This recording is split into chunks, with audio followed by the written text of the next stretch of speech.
ভিডিওটা আমি নির্দিষ্ট কিছু স্টুডেন্টকে টার্গেট করে বানাইতেছি। BUP exam date prediction. প্রথমে একটু বলে নিই, তোমার বিউপি কি অনেকে জানবাই না। বাংলাদেশ ইউনিভার্সিটি অফ প্রফেশনালস, যারা ঢাকার মধ্যে থাকো, যে সকল অভিভাবক একটু কনসিয়াস বা সচেতন, তারা ইউনিভার্সিটি নিয়ে একটু বিস্তারিত জানে। ওকে, এটা হলো বাংলাদেশের 31তম, কেউ বলে বা কেউ বলে 32তম পাবলিক ইউনিভার্সিটি। বিউপির সবচেয়ে বড় সুবিধা হলো যে এখানে তোমার কোনো সেশন জট নাই। হোয়াট ইজ সেশন জট? 4 বছরের অনার্স 4 বছরে কমপ্লিট করাকে নির্ধারিত টাইমে কমপ্লিট করা বলে। ওকে, আর সেশন জট মানে হলো 4 বছরের অনার্স কমপ্লিট করতে আরো বেশি টাইম লাগে, বিভিন্ন ইউনিভার্সিটিতে অ্যাকচুয়ালি কিন্তু লেগে থাকে, এটা তুমি অ্যাকচুয়ালি জানো। ওকে, সো তাহলে সুবিধাটা কি? সুবিধা হলো 4 বছরের অনার্স তুমি 3 বছর 8 মাস বা 7 মাসে কমপ্লিট করে ফেলতে পারবা। এবং এটা যেহেতু মিলিটারির ফ্যাসিলিটেড, মানে মিলিটারি দ্বারা শাসিত, তোমরা অ্যাকচুয়ালি জানো Bangladesh university of professional, Bangladesh আর্মির কথা বলতেছি, ক্যান্টনমেন্টের ভেতরে। সো এখানে তোমার কোনো রকম কেওয়াস হওয়ার সম্ভাবনা নাই, কোনো রকম বিশৃঙ্খলা নাই। টোটালি একটা ডিসেন্ট লাইফ, যারা একটা তোমার রেগুলেটেড লাইফে থাকতে চাও তাদের জন্য বিউপি। ওকে, এবং বিউপি আমি সত্যি কথা যেটা বলি, কাইন্ড অফ কিছুটা তোমাকে স্কুলের মতো। তুমি একটা অবাধ স্বাধীনতা এখানে পাবা না, যেমন খুশি তেমন চলাফেরা করতে পারবা না, যেই ড্রেস খুশি সেই ড্রেস এখানে পরতে পারবা না। ওকে, এখানে অবাধ স্বাধীনতাটা কম। যারা অ্যাকচুয়ালি ভার্সিটি লাইফে খুবই ডেডিকেটেড থাকতে চাও তাদের জন্য হলো বিউপি। ওকে, সো এবং আমি বিশ্বাস করি যে একটা মেয়ের জন্য, যে সকল মেয়ে রেস্ট্রিক্টেড বা কনজারভেটিভ ফ্যামিলি থেকে, তাদের জন্য বিউপিটা খুব ভালো একটা চয়েস হতে পারে। ওকে, বিউপি নিয়ে কিছু ডায়লগ দিলাম, এবার চলো এক্সাম ডেটের কথা বলি। দেখো বিউপি, আমি গত 6 বছর ধরে অ্যাডমিশনে কাজ করি। যদি 5 বছরের হিস্ট্রি বলি, হিস্ট্রি আমাকে বলে যে ঢাকা ইউনিভার্সিটির আগে বিউপি কখন হয় বলতো? BUP as usual Dhaka university পরীক্ষার আগে হয়। ওকে, ঢাকা ইউনিভার্সিটি, ঢাকা ইউনিভার্সিটি বিএনএর কথা বলতেছে, তাহলে ঢাবি কবে হইতে পারে? নভেম্বরের লাস্ট উইক, নভেম্বর লাস্ট ঢাবি হইতে পারে, তাই না? তাহলে বিউপি কবে হয়? দেখা যায় যে নভেম্বর ফার্স্ট উইকে হয় বেশিরভাগ টাইম। হ্যাঁ, বুঝো, ফার্স্ট উইক। তো এটা হলো আমাদের একটা কনসিকোয়েন্সেস। এখন গত বছর যেটা হয়েছিল, বিউপি ঢাবির পরে হয়েছে। ঢাবির কতদিন পর? ঢাবির প্রায় তোমার 25 দিন পর দেখা গেছে যে বিউপি গেছে তোমার, আমরা দেখছিলাম যে ঢাবি হয়ে গেছে তোমার হলো ডিসেম্বর মাসে, আর বিউপি হয়ে গেছে হলো তোমার জানুয়ারি মাসে। ওকে, জানুয়ারি মাসের 10 তারিখের আশেপাশে, তার মানে 10 থেকে 20 দিন পরে হয়েছিল। এখন কথা হলো, এটা তাদের একটা টেস্ট প্রজেক্ট ছিল যে আমরা একটু পরে যদি এক্সাম নিই, কারণ বিউপিতে আগে এক্সাম হয়, এক্সাম দিয়ে ঢাবিতে যারা চান্স পায় তারা তো চলে যায়, থাকে না, এটা একটা সমস্যা। তো এটা একটা সমস্যা, এই জন্য তারা কি করলো, ঢাবির পরে যদি আমরা একচুয়ালি এক্সামটা নিই, তাহলে অনেক স্টুডেন্ট আসলে চলে যাবে না, তাই না? এটা কতবার টেস্ট প্রজেক্ট ছিল। তবে আমি বিশ্বাস করি বিউপি তার নিজের ফরম্যাটে ফেরত চলে আসবে। যদি ফরম্যাটে ফেরত চলে আসে, তাহলে ঢাবির আগে কিন্তু তোমার বিউপি এক্সামটা হবে।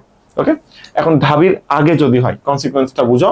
তার মানে নভেম্বর মাসের ফার্স্ট উইকে হয়ে যাওয়ার সম্ভাবনা সবচেয়ে বেশি। এটা হলো জুলাই মাস, তারপরে আগস্ট, সেপ্টেম্বর, অক্টোবর, মানে হাতে আছে ধরো যে তোমার 3 মাস, 3 মাস বা 90 দিন, এইভাবে একটু চিন্তা করো, মাত্র 90 ডেজ। 90 দিনে তুমি কি করবা?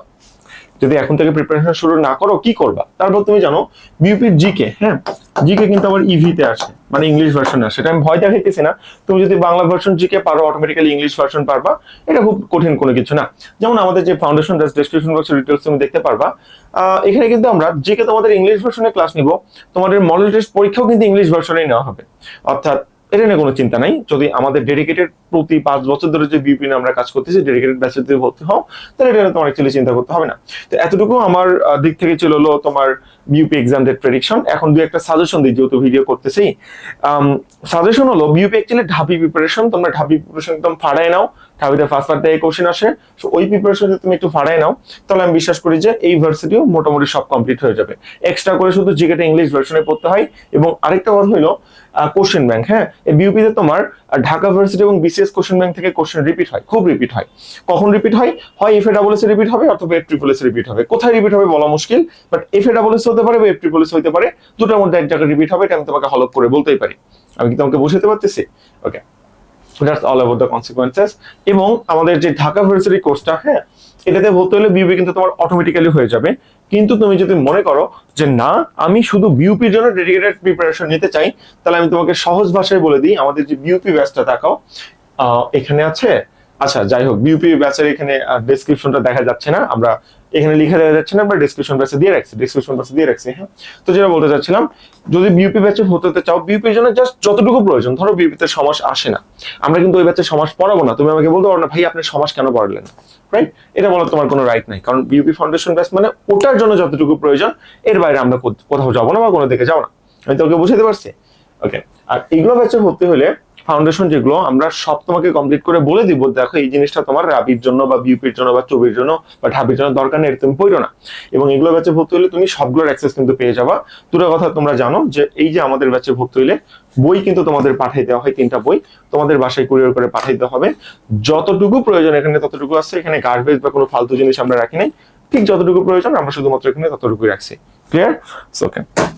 সো এটাই, তোমরা এখন প্রিপারেশন একটু কষ্ট করে শুরু করো, ভালো কিছু করো, কারণ টাইম খুবই কম। এই বছর দেখা যাবে খুব দ্রুত অ্যাডমিশন টেস্টগুলো হয়ে যাবে, তখন কিন্তু পরে আফসোস করতে হবে। এই আফসোসটা না করাই তোমার জন্য শ্রেয় বলে আমি অ্যাকচুয়ালি বিশ্বাস করি। তো এটা আমাদের উইলার্ন পুরো পরিবার, ইনশাল্লাহ তোমাদের সাথে আমরা আবার দেখা হবে ডিরেক্ট 8 তারিখ থেকে, যেহেতু পেইড ব্যাচের ক্লাস শুরু, সেখানে একেবারে দেখা হবে। এবং আমার মনে হয় তুমি আমাদের ডেমো ক্লাসগুলো চেক করো, আমরা কেমন ক্লাস নিই, তাহলে বুঝবা যে এখানে কতটুকু ভর্তি হওয়া উচিত। সেম চেক করার জন্য যা করতে হবে, আমাকে মেসেজ দিলেই হবে। হ্যাঁ, নাম্বারটা আছে, এই যে নাম্বারটা, এই নাম্বারে হোয়াটসঅ্যাপ বা টেলিগ্রামে নক দিও, তাহলেই হয়ে যাবে। আল্লাহ হাফেজ, আসসালামু আলাইকুম।